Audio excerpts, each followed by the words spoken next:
पैसा ना तो पावर चाहिए, पैसा ना तो पावर चाहिए, पैसा ना तो पावर चाहिए, पैसा ना तो पावर चाहिए। हमारा ने दोसर हो कौन रे?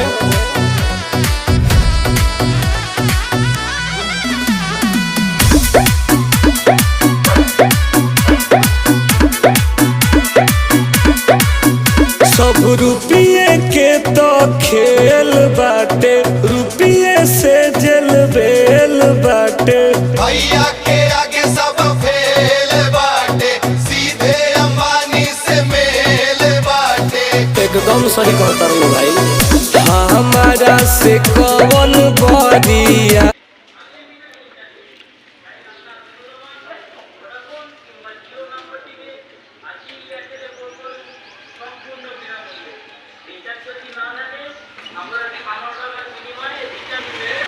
এবং 5G হ্যান্ডসেটে আনলিমিটেড